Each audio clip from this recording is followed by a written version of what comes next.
فرزند زہرا یہ حالات برے ہیں۔ کاشانہ بصیرت ایک ایسا مکمل یوٹیوب چینل جس پر محروم بصارت کے لیے بالخصوص اور تمام افراد کے لیے بالعموم سینکڑوں کی تعداد میں اسلامی کتب دستیاب ہیں۔ لہذا گزارش ہے کہ آپ اپنی ذمہ داری نبھاتے ہوئے کاشانہ بصیرت کو سبسکرائب کرنے کے ساتھ ساتھ بیل آئیکن کو پریس کیجئے تاکہ آپ علم کے حصول کے ساتھ ساتھ مذہب اہل بیت کی اشاعت میں بھی اہم کردار ادا کرتے رہیں۔ کاشانہ بصیرت۔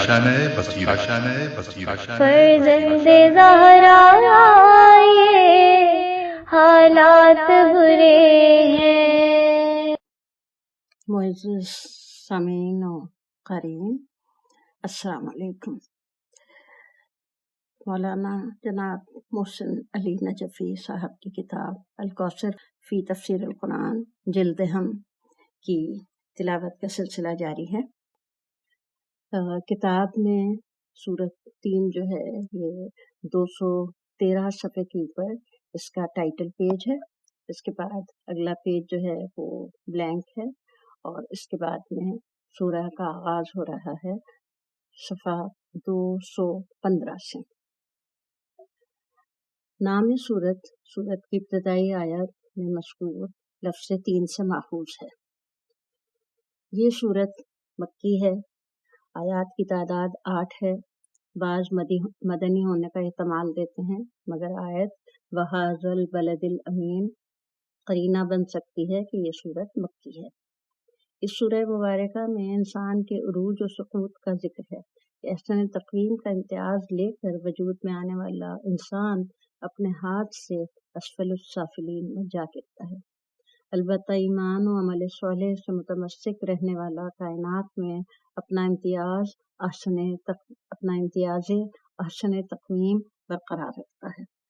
بسم اللہ الرحمن الرحیم والتین والزیتون، بنام خدائے رحمان الرحیم۔ قسم ہے انجیر اور زیتون کی۔ تفسیر آیات۔ گویا انجیر اور زیتون کا انسانی مادی ساخت و بافت میں ایک اہم کردار ہے، اس لیے ان دونوں کی قسم کھا کر ان دونوں میووں کی اہمیت اجاگر کرنا مقصود ہو سکتا ہے۔ بعض انجیر سے کوہ دمشق اور زیتون سے کوہ بیت المقدس مراد لیتے ہیں، جو بغیر دلیل کے ظاہر قرآن کے خلاف جانے کے مترادف ہے۔ وطور سینین، اور طور سینین کی۔ تفسیر آیات۔ نمبر 1، طور۔ بنا بقول بعض قبطی زبان میں طور پہاڑ کو کہتے ہیں، لیکن مذہبی اصطلاح میں طور اس کوہ کو کہتے ہیں جہاں حضرت موسیٰ علیہ السلام پر وحی اور شریعت نازل ہوئی تھی، اور یہاں آپ اللہ تعالی سے مناجات کرتے تھے۔ نمبر 2، سینین۔ بعض مفسرین کے نزدیک سینین سے سینا مراد ہے۔ بعض دیگر مفسرین کہتے ہیں کہ سینین سریانی یا قبطی زبان میں بابرکت کے معنی میں ہے۔ بعض کے نزدیک کوہ طور اور سینین میدان کو کہتے ہیں۔ بہرحال طور کا اضافہ سینین کی طرف ہے تو طور اور سینین کے 2 مختلف معنی ہونے چاہیے، لہذا طور سینین کے معنی یہ بنتے ہیں صحرائے سینا کا کوہ، وَهَٰذَا الْبَلَدِ الْأَمِينَ، اور اس امن والے شہر کی۔ تفسیر آیات۔ امن کے شہر سے مراد بالاتفاق مکہ ہے، جہاں داخل ہونے والے کو زمانے جاہلیت میں بھی امن ملتا تھا کہ اگر کوئی مجرم اور قاتل بھی حرم میں داخل ہو جاتا تو اسے حرم میں موجود ہونے تک امن مل جاتا تھا۔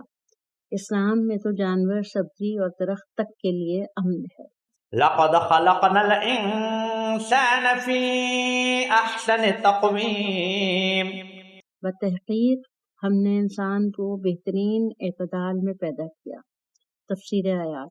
انجیر اور زیتون کا انسانی مادی ساخت یا بافت کے بارے میں اہم کردار ہے، اور طور سینا اور مکہ کا انسان کی روحانی تربیت اور ارتقاء میں خاص کردار ہے۔ ان کی قسم کھا کر ہم نے انسان کو بہترین اعتدال میں ان کی قسم کھا کر فرمایا ہم نے انسان کو بہترین اعتدال میں پیدا کیا۔ اس کائنات میں اللہ کا عظیم معجزہ انسان ہے جس کی تخلیق پر خود اللہ تعالیٰ ناز کرتا ہے۔ احسن کا مطلب ہے دیگر مخلوقات سے بہتر۔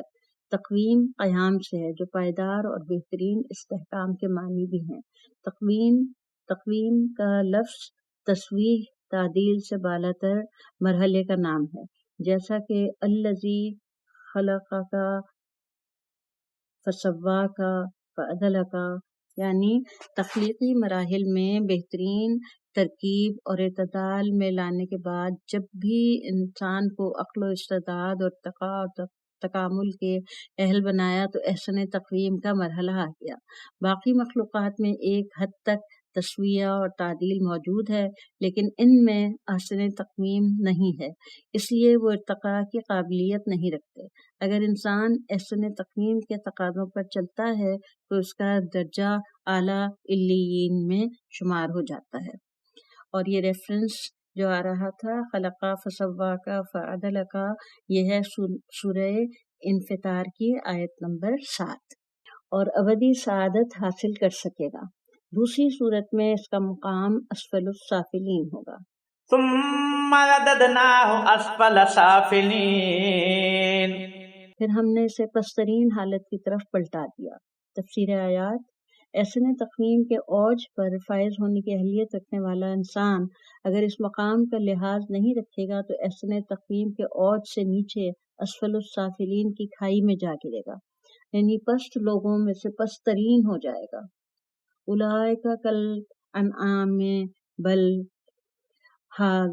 ہم اضل، یہ ریفرنس آ رہا ہے سورہ اعراف کی آیت نمبر 179 سے، کہ جس کا ترجمہ ہے کہ یہ شخص چوپایوں کی طرح سافلین میں ہوگا۔ بل ہم اضل، بلکہ وہ مویشیوں سے زیادہ گمراہ اسفلا میں ہوگا۔ جانور کو اللہ نے احسن تقویم میں خلق نہیں کیا، انہیں مکلف نہیں بنایا، مگر انسان کو عقل و شعور، استعداد اور قابلیت کے اعلیٰ علیین پر فائز کیا تھا اور فرشتوں سے آگے جانے کی صلاحیت ان میں ودیت فرمائی تھی، لیکن عملاً یہ شخص بے عقل، بے صلاحیت، حیوانات سے بھی بدتر مقام اختیار کر لیتا ہے۔ إلا الذين آمنوا وعملوا الصالحات فلهم أجر غير ممنون، سوائے ان لوگوں کے جو ایمان لائے اور نیک عمل کرتے رہے، بس ان کے لیے بے انتہا اجر ہے۔ تفسیر آیات: البتہ ایمان اور عمل صالح والے احسن تقویم کی منزلت نہیں چھوڑیں گے، یعنی جو ارتقائی صلاحیتیں ان میں ودیت کی گئی تھیں ان سے بھرپور استفادہ کرتے ارتقائی مراحل طے کرتے ہیں اور اس اجر کے مستحق ٹھہرتے ہیں جو دائمی اور ختم نہ ہونے والا ہے۔ اجر و غیر و ممنون سے یہ نتیجہ اخذ ہو سکتا ہے کہ اسفل السافلین سے مراد عذاب علیم ہے۔ فما يكذبك بعد بالدين أليس الله بأحكم الحاكمين، بس اس کے بعد روز جزا کے بارے میں کون سی چیز تجھے جھٹلانے پر آمادہ کرتی ہے؟ کیا اللہ حاکموں میں سے سب سے بڑا حاکم نہیں ہے؟ تفسیر آیات: نتیجہ کلام ہے کہ جب کچھ لوگ اسفل السافلین کے اور کچھ بے انتہا اجر کے مستحق ہیں تو کیسے ہے کہ کوئی روز جزا نہ ہو اور یہ دونوں گروہ یکساں ہوں۔ الم نجعل الذین آمنوا وعملوا الصالحات کالمفسدین فی الارض ام نجعل المتقین کالفجار، یہ ریفرنس آ رہا ہے آیت کے استدلال میں سورہ صاد کی آیت نمبر 28، جس کا ترجمہ ہے کیا ہم ایمان لانے اور اعمال صالح بجا لانے والوں کو زمین میں فساد پھیلانے والوں کی طرح قرار دیں یا اہل تقوی کو بدکاروں کی طرح قرار دیں؟ نیز فرمایا افمن کان مؤمنا کمن کان فاسقا لا یستوون، یہ دوسرا ریفرنس آ رہا ہے سورہ سجدہ کی آیت نمبر 18 سے۔ بھلا جو مومن ہو وہ فاسق کس طرح ہو سکتا ہے؟ یہ دونوں برابر نہیں ہو سکتے۔ یکذبو کا جس میں خطاب جناب رسول خدا صلی اللہ علیہ وسلم سے ہے کہ اے رسول، کون سی بات ایسی ہے جو روز جزا کے بارے میں آپ کی تکذیب کرے، یعنی آپ کی تکذیب کرنے پر ان کے پاس کون سی دلیل ہے؟ الیس اللہ بأحکم الحاکمین، کیا اللہ تعالیٰ فیصلہ کرنے والوں میں سے سب سے مضبوط فیصلہ کرنے والا نہیں ہے؟ اگر فاسق اور مومن سب برابر ہو جائیں اور کوئی جزا اور سزا نہ ہو تو اس سے لازم آتا ہے کہ اللہ بہتر فیصلے کرنے والا نہیں ہے۔ اللہ کے ہاں سب یکساں ہیں۔ دنیا میں تو فاجر اور ظالم کا فیصلہ نہیں ہوتا، اگر آخرت میں بھی نہیں ہے تو یہ نظام عبث ہو کر رہ جائے گا۔